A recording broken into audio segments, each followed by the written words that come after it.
आजच्या day 6च्या episode 4मध्ये आपणा सर्वांचे स्वागत. मित्रांनो, आजचा आमचा हा प्रवास कारगिल टू लेह असा साधारणतः 218 किलोमीटरचा असणार आहे.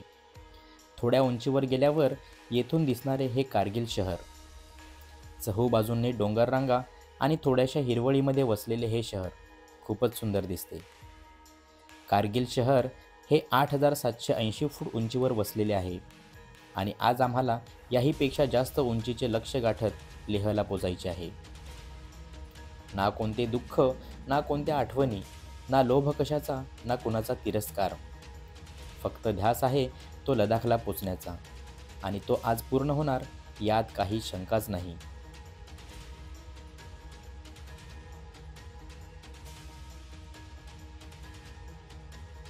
ही आहे मुलबेक मॉनेस्ट्री, जी कारगिल शहरापासून अवघ्या 40 किलोमीटर अंतरावरच आहे. रस्त्याच्या उजव्या बाजूला बुद्धांची खडकात कोरलेली एक आश्चर्यकारक विशाल आकृती आपणास पाहावयास मिळते.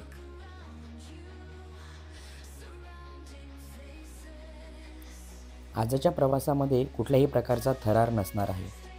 रस्ते एक नंबर आहेत. ऑन द वे अजून खूप सारे पॉईंट्स एक्सप्लोर करायला मिळणार आहेत.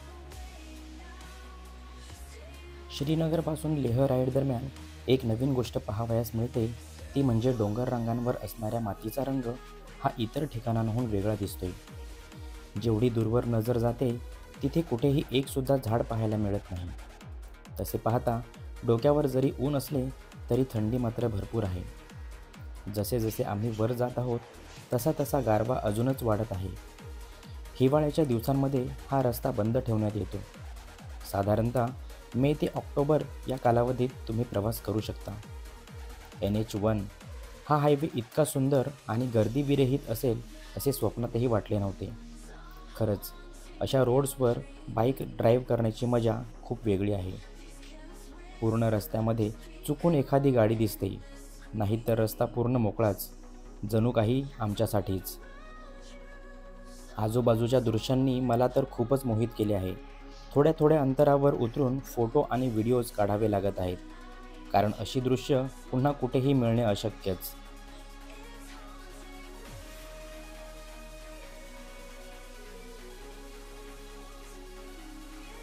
आता आपण पोचलो आहोत कारगिल लेह मार्गावर असणाऱ्या दुसऱ्या पॉईंटवर, जो आहे नमीकला पास.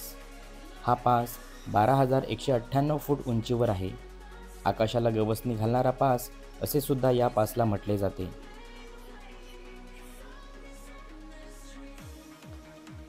बंजार जमीन ज्याला म्हणतात तसे चित्र या ठिकाणी पाहावयास मिळते. जिकडे बघावे तिकडे पर्वतरांगा आणि त्यामधून बनविलेले हे सुंदर रस्ते.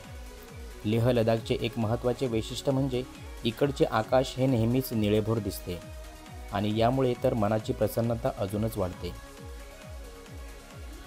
लेहला पोचण्याआधी परमिट काढावे लागते.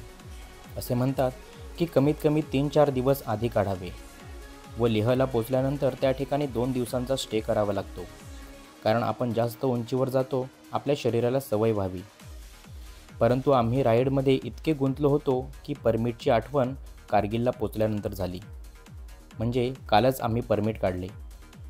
आमच्या बदललेल्या प्लॅननुसार आम्ही फक्त आजची रात्रच लेहला थांबणार आहोत. परंतु उद्या परमिट चेकिंगच्या वेळी जर आम्हाला पुढे जाऊ दिले नाही तर मग लेहला थांबावेच लागेल. बघूया आता उद्या काय होतेही. सीमेवरील सैनिकांना सलाम करण्याची संधी मिळाली. खरंच गणवेशातील हे सैनिक दिसले की मनात एक नवी शक्ती निर्माण होते.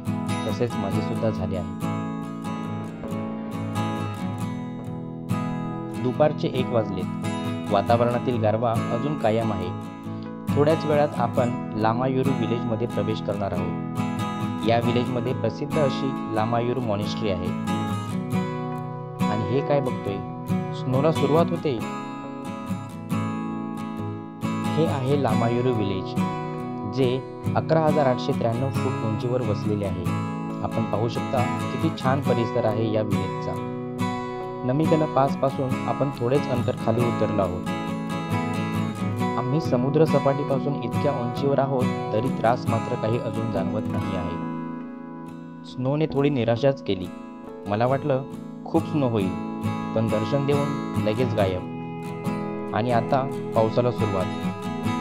लडाखमध्ये कधी स्नो आणि पाऊस पडेल याचा काहीच नेम नाही.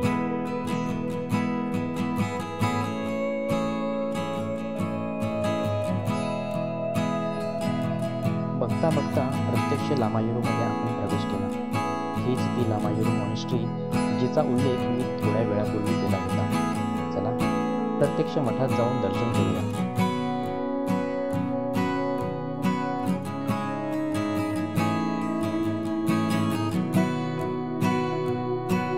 संपूर्ण मठामध्ये लाकडाचा वापर मोठ्या प्रमाणात केलेला दिसतो. मठामध्ये विविध चित्रकृती पाहावयास मिळतात.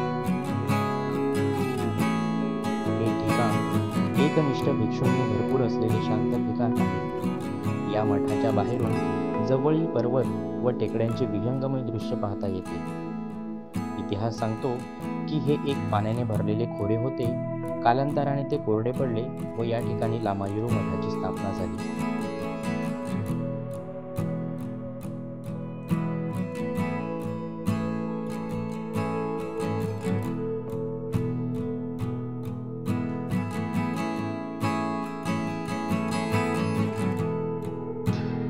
लामायुरूमध्ये वर्षातून 2दा मुखवटा घातलेले नृत्य महोत्सवांचे आयोजन करण्यात येते. आमच्या भेटीदरम्यान आम्हाला समजले की पुढच्या 2 दिवसात हा महोत्सव आहे. त्याची पूर्वतयारी चालू आहे. खरंच यांचा हा नृत्य कलाविष्कार पाहून मनाला एक वेगळी शांतता मिळाली. एका नव्या संस्कृतीची ओळख झाली.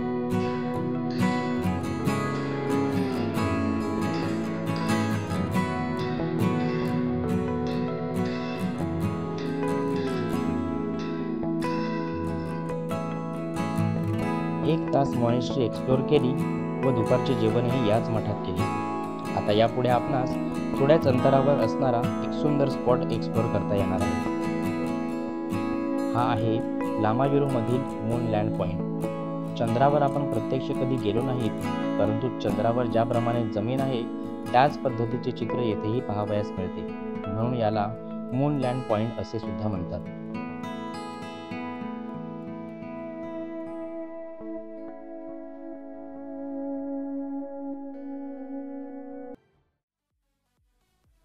कारगिल लेह राईड दरम्यानची विशेष बाब म्हणजे इथले सगळे स्पॉट रस्त्यालगतच आहेत.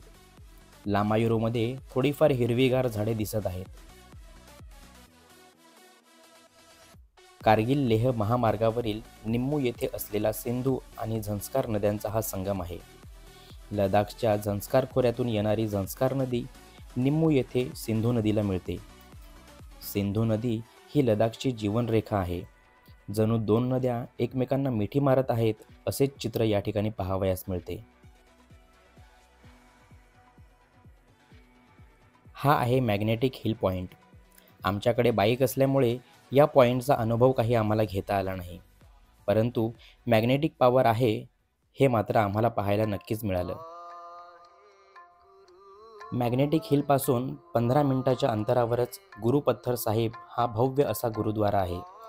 येथे आलो आणि दर्शन नाही घेतले तर लडाख राईड पूर्ण केल्याचे समाधान मिळणार नाही, म्हणून निघालो लगेच दर्शनाला.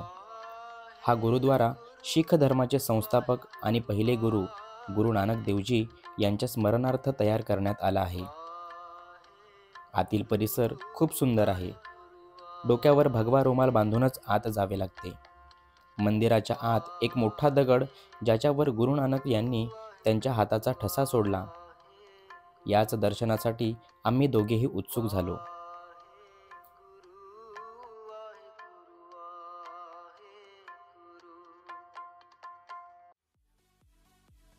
दर्शन घेऊन आम्ही निघालो आजच्या टार्गेटकडे. मध्ये मध्ये पावसाची रिमझिम सोबतीला आहेच. थोड्याच वेळात आम्ही लडाखची राजधानी लेहमध्ये प्रवेश करणार आहोत. उत्सुकता शिगेला पोचलेली आहे. राईडचा केंद्रबिंदू आज आम्ही गाठणार आहोत. तसे पाहता फक्त 25 किलोमीटर आम्ही लेहपासून लांब आहोत. आणि बघता बघता हा क्षण आलाच. अखेर आम्ही राजधानी लेहमध्ये पोचलो. हॉटेल बुक करून लगेच आलो मार्केट एक्सप्लोर करायला, कारण उद्या सकाळीच आम्ही पुढच्या प्रवासाला निघणार आहोत. मार्केट खूप मोठे आणि सुंदर स्वच्छ आहे. राजेश आणि मी दोघांनीही याच ठिकाणी शॉपिंग केली. कारण इतक्या 6 दिवसांमध्ये आज प्रथमच आम्हाला मार्केट एक्सप्लोर करायला वेळ मिळाला. नाईट मार्केट बघू शकता, किती सुंदर दिसते आणि हे एक्सप्लोर करण्याची मजा वेगळीच असते. आज आम्ही दोघेही इतके आनंदी आहोत की मला शब्दात व्यक्तच करता येत नाहीये.